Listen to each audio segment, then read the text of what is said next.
Namaskar दोस्तों, I welcome all the students to Sahas Institute of Commerce, your own personalized high-tech digital classes. दोस्तों social science subject के अंदर इस वक्त हम लोग स्टडी कर रहे हैं हमारा chapter economic liberalization and globalization. और इस चैप्टर के आज के सेशन में हम लोग डिस्कस करने वाले एक बहुत ही important topic and that is privatisation. तो आप सब लोग अपने पास अपनी टेक्स्ट बुक ले लीजिए, साथ में पेन पेंसिल हाइलाइटर ले लीजिए, मेरे साथ जरूरी सारी चीजों को टिक मार्क कीजिए, समरी नोट्स जो मैं समझा रहा हूं लिखवा रहा हूं वो लिखिए, और उसके बाद डिटेल में भी अपनी नोटबुक में इस आंसर को लिखना है। देखिए हम लोग लाइन टू लाइन ये टॉपिक समझना शुरू करें, इससे पहले मैं आपको ओवरव्यू देता हूं कि प्राइवेटाइजेशन का पूरा कॉन्सेप्ट होता क्या है।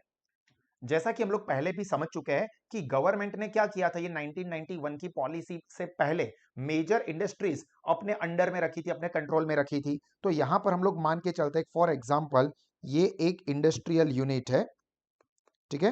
This is one of the industrial unit जो कि गवर्नमेंट कंट्रोल का है, गवर्नमेंट कंट्रोल कंपनी है ये। अभी प्राइवेटाइजेशन में क्या हुआ है कि जो गवर्नमेंट के कंट्रोल वाली, गवर्नमेंट के ओनरशिप वाली कंपनीज है, इंडस्ट्रियल यूनिट है, उसकी ओनरशिप या उसका मैनेजमेंट प्राइवेट सेक्टर को ट्रांसफर कर दिया जाता है। मतलब फॉर एग्जांपल स्टील का मैन्युफैक्चरिंग है वो गवर्नमेंट अपने कंट्रोल में रखती थी, बट बाद में गवर्नमेंट ने क्या किया, ये स्टील के प्रोडक्शन को फॉर एग्जांपल टाटा ग्रुप को हैंड ओवर कर दिया। अब टाटा ये एक प्राइवेट कंपनी का पार्ट है। Similarly for example communication services है तो गवर्नमेंट के कंट्रोल में थी, अब गवर्नमेंट ने क्या किया, फॉर एग्जांपल रिलायंस जियो को वो हैंड ओवर कर दिया। मतलब जो गवर्नमेंट की ओनरशिप वाली कंपनी थी या बिजनेस यूनिट थे, उसको प्राइवेट हाथों में दे दिया, भाई हमसे ना हो पाएगा, तुम ही संभालो। तो यहां पर जो गवर्नमेंट ओन कंपनीज होती है या इंडस्ट्रियल यूनिट होता है, उसका दो तरह से प्राइवेटाइजेशन हो सकता है, दो अलग अलग तरीके हैं। पहले क्या होगा कि जो ओनरशिप है ना, ओनरशिप गवर्नमेंट अपने पास ही रखेगी एंड जो मैनेजमेंट है वो प्राइवेट सेक्टर को दे देंगे, भाई चलो ओनर हम रहेंगे बट इसका मैनेजमेंट का पार्ट हम आपको दे देते हैं, उसके बदले में ऑब्वियसली मैनेजमेंट का कुछ हिस्सा वो प्राइवेट सेक्टर को मिलता है। या तो फिर ऐसा करेंगे कि ओनरशिप जो है वो प्राइवेट सेक्टर के हाथ में है बट उसका जो मैनेजमेंट है वो गवर्नमेंट अपने पास रखती है। हालांकि मेजोरिटी यही देखने को मिलता है कि गवर्नमेंट कुछ हिस्सा अपने पास रख के ओनरशिप जो है वो कंट्रोल करती है, जबकि मैनेजमेंट जो होता है वो प्राइवेट सेक्टर के हाथों में सौंप दिया जाता है। और प्राइवेट सेक्टर जैसा कि आपको पता है वो अच्छे से काम करता है, एफिशिएंट काम करता है। तो क्या होगा, वो जो इंडस्ट्रियल यूनिट है, वो बिजनेस यूनिट है जो कि पहले सिर्फ गवर्नमेंट के कंट्रोल में था, तो अच्छे से नहीं चल रहा था, लोग वहां पे काम नहीं कर रहे थे, जो कि प्राइवेट मैनेजमेंट की वजह से बहुत अच्छे से परफॉर्म करता है और वो बिजनेस ग्रो करता है। अब वो ग्रो करेगा तो जो प्राइवेट सेक्टर को मैनेजमेंट का हिस्सा मिला है उसको तो फायदा होगा ही होगा, बट उसके साथ साथ क्या हो जाएगा, जो गवर्नमेंट कंट्रोल में थी कंपनी या इंडस्ट्रियल यूनिट, तब वो पैसा नहीं कमा रहा था, इनफैक्ट लॉस कर रहा था, उसकी जगह पर अब प्राइवेट सेक्टर जो है वो प्रॉफिट बना के देता है, तो गवर्नमेंट को भी इसका फायदा मिलता है। तो इंडस्ट्रियल यूनिट जो नहीं चल रहा था वो अच्छे से चलने लगेगा, लोगों को एम्प्लॉयमेंट मिलेगी, गवर्नमेंट पहले लॉस कर रहा था उसकी जगह पे गवर्नमेंट को भी प्रॉफिट होगा और गवर्नमेंट को उसके मैनेजमेंट के लोड में से, टेंशन में से भी मुक्ति मिल जाएगी। तो देखिए ये प्राइवेटाइजेशन करने से कितने सारे ऑल राउंड बेनिफिट मिलते हैं।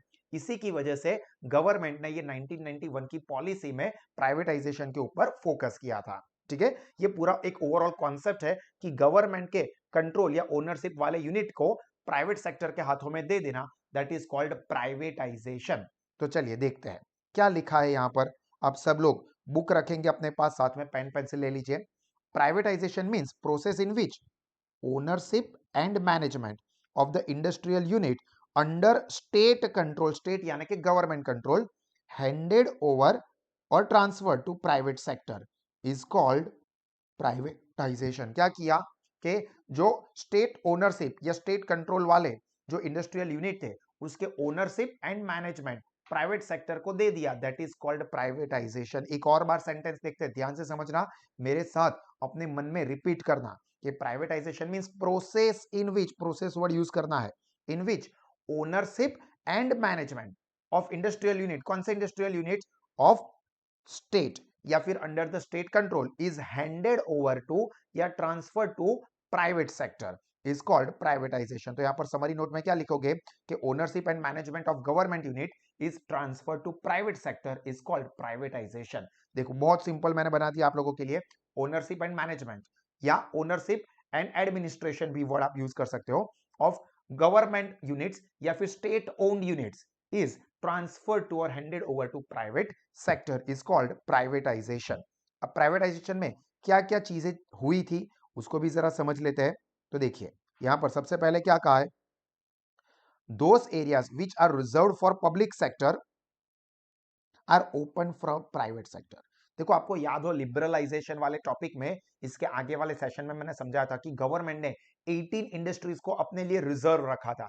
भाई 18 बिजनेस तो ऐसे जिसमें सिर्फ गवर्नमेंट ही काम करेगी, बट यहां पर प्राइवेटाइजेशन में क्या किया, वो भी प्राइवेट सेक्टर के लिए ओपन कर दिया. चलो कुछ हिस्सा जो है वो प्राइवेट सेक्टर को दे दिया जाएगा. जैसे मैंने उसमें एग्जांपल दिया था कि जवान मूवी शाहरुख खान वाला आपने देखा हो, तो उसके अंदर जो डिफेंस इक्विपमेंट गन बनानी थी वो क्या किया था, काली गायकवाड़ उस मूवी में जो विलन का कैरेक्टर प्ले किया था वो उसकी कंपनी को दे दिया गया था. तो यहां पर क्या हुआ कि गवर्नमेंट कंट्रोल अपने पास रखेगी, बट उसका जो कंट्रोल है, मैनेजमेंट है, वो किसको करेगी, प्राइवेट सेक्टर को ट्रांसफर कर देगी. तो यहां पर क्या हुआ, जो 18 इंडस्ट्रीज पहले रिजर्व रखी गई थी, now they are also open to private sector.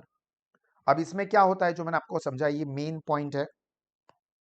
State keeps the ownership of state-owned companies under its control and gives the charge of management to the private sector. या तो ये एक तरीका है कि गवर्नमेंट जो स्टेट ओन कंपनीज है उसकी ओनरशिप अपने पास रखे एंड मैनेजमेंट जो है वो प्राइवेट सेक्टर को दे दे, या तो फिर state keeps the management in its own hand and gives the ownership to private sector. देखो स्टेट ओन कंपनीज में ownership is kept with government and management is handed over to private sector, या तो फिर और management is kept with the government and ownership is handed over to private sector. तो ये बहुत ही इंपॉर्टेंट चीज है, इसको अच्छे से याद रखना है. ये मैंने आपको यहां पर एग्जांपल देके भी यही चीज समझाई है.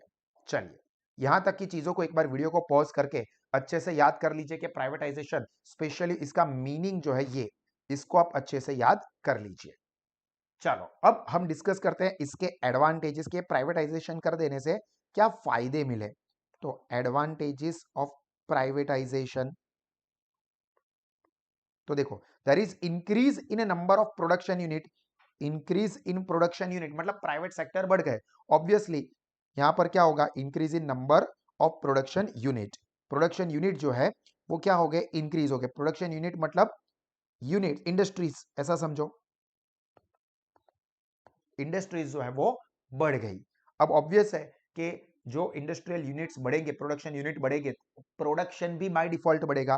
तो देखो production has increased in capital intensive and consumable commodities, दोनों में ही.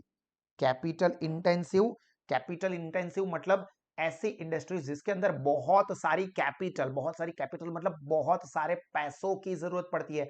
For example steel manufacturing company है या पावर प्लांट बनाना है, तो पावर प्लांट बनाने के लिए कम से कम 1000-2000 करोड़ से ज्यादा का इन्वेस्टमेंट चाहिए. तो यहां पर कैपिटल इंटेंसिव मतलब जिसके अंदर बहुत ज्यादा पैसों की जरूरत होती हो, ऐसे कंपनीज के अंदर भी, ऐसे यूनिट्स में भी प्रोडक्शन बढ़ा. साथ में जो कंज्यूमेबल कमोडिटीज होती है, कंज्यूमेबल कमोडिटीज मतलब जो कस्टमर सीधा इस्तेमाल करती है, टूथपेस्ट हो गया, ब्रश हो गया, सोप हो गया, क्रीम हो गया, तो ये सारी चीजें क्या है, consumable commodities due to privatization. तो प्राइवेटाइजेशन की वजह से दोनों का प्रोडक्शन बढ़ा. Production increase in capital intensive sector as well as consumable commodities. Consumable commodities, commodities यानी कि गुड्स, ठीक है. चलिए third, working capacity of public sector increase. ये बहुत अच्छा हुआ. प्राइवेटाइजेशन की वजह से क्या हुआ, जो पब्लिक सेक्टर जो कि पहले ऐसा था कि हमेशा रिसेस के मूड में ही थे, हमेशा ब्रेक के मूड में ही थे, मतलब कभी भी जाओ, अभी तो रिसेस का टाइम है, अभी रिसेस तो जस्ट अभी खत्म हुई है, अब खाने के बाद थोड़ा सोना तो पड़ेगा ना, जल्दी जा रहे, मतलब काम नहीं हो रहा है. जबकि प्राइवेट सेक्टर के आ जाने की वजह से क्या हो गया, मैनेजमेंट प्राइवेट सेक्टर को दे दिया, तो प्राइवेट सेक्टर तो बहुत अच्छे से और एफिशिएंटली काम करेगा. जो काम करेगा वो रहेगा, जो नहीं काम करेगा चल निकल, पहली फुर्सत में, कोई जरूरत नहीं है तेरी, इधर लात मार के निकाल देंगे. तो यहां पर जो पब्लिक सेक्टर है उसका जो वर्किंग कैपेसिटी है वो काफी अच्छे लेवल पर इंक्रीज हुआ. तो ये तीन एडवांटेजेस है, कौन कौन से, एक तो प्रोडक्शन यूनिट्स बढ़े, देन प्रोडक्शन बढ़ा कैपिटल इंटेंसिव में भी एंड कंज्यूमेबल कमोडिटीज में भी, एंड जो वर्किंग कैपेसिटी है प्राइवेट सेक्टर की ये बढ़ गई। तो ये 3 एडवांटेजेस समरी नोट्स में लिख दो। इसके बाद इसके लिमिटेशंस के ऊपर भी हम लोग जरा नजर डाल देते हैं। लिमिटेशंस क्या क्या है इसके, तो देखिए इकोनॉमिक पावर है सेंट्रलाइज्ड, ये बहुत दिक्कत की बात हो गई। As a result of private sector because of which evil of monopoly has increase. Centralization हो गया पावर का, मतलब अब कुछ अमीर लोगों के हाथ में ही सारे के सारे जो कंट्रोल्स है वो रहेंगे। मतलब फॉर एग्जांपल आप देखो कि एयरपोर्ट्स है तो सारे के सारे एयरपोर्ट्स किसके पास रहेंगे, अदानी के पास। सारे के सारे पोर्ट है जो कि इंटरनेशनल ट्रेड को कंट्रोल करते हैं, सारे के सारे किसके पास, अदानी के पास। तो ऑब्वियस है ग्रो कौन करेगा, अदानी। पावर किसके पास होगा, अदानी के पास। अदानी हो, अंबानी हो, टाटा हो, बिरला हो, मतलब कुछ सिलेक्टेड लोग या सिलेक्टेड इंडस्ट्रीज के पास ज्यादा इकोनॉमिक पावर रहेगा जो कि मोनोपोली को क्रिएट करते हैं। जिसका एग्जांपल जियो देख लो, रिलायंस जियो के आने की वजह से कई सारे जो टेलीकॉम सर्विस प्रोवाइड करने वाले बिजनेस थे वो बंद हो गए। टाटा डोकोमो हो गया, रिलायंस कम्युनिकेशन हो गया, वर्जिन मोबाइल हो गया, ऐसे बहुत सारे थे, वो सारे के सारे बंद हो गए। अब कुछ 2-3 प्लेयर ही मार्केट में बचे हैं। तो क्या हो गया, मोनोपोली हो गई। अब जियो वाले जो प्राइस का चार्ज करना चाहे वो कर सकते हैं। देखो जब लॉन्च हुआ तब फ्री में सब लोगों को डेटा बांट रहे थे, और अभी देखो कितने सारे पैसे चार्ज कर रहे हैं। नो डाउट वर्ल्ड लेवल पर देखे तो अभी भी इंडिया में जो डेटा है वो सस्ता ही है, तो ये हमारे लिए अच्छी बात ही है। बट पहले की कंपैरिजन में प्राइस क्या हो गए, ज्यादा हो गए।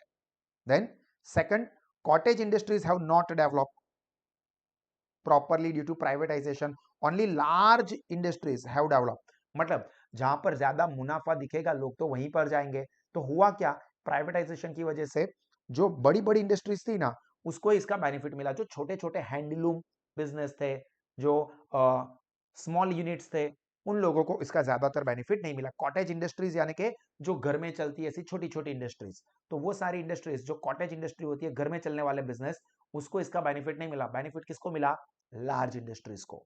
And third, price have not remain under the control. Price बहुत बड़ा इश्यू हो गया, not under the control of government due to privatisation, and this has led to the problem of price rise. क्या हो गया, अभी देखो गवर्नमेंट ने तो प्राइवेट सेक्टर के हाथ में सौंप दिया, प्राइवेट सेक्टर अपने हिसाब से कीमत वसूल करेगा, तो क्या होगा, प्राइस राइज हो जाएगी, क्योंकि प्राइवेट सेक्टर तो प्रॉफिट के लिए काम कर रहा है। तो वो अपना प्रॉफिट बढ़ाने के लिए ऑब्वियस सी बात है कि कस्टमर से ज्यादा प्राइस चार्ज करेगा ही।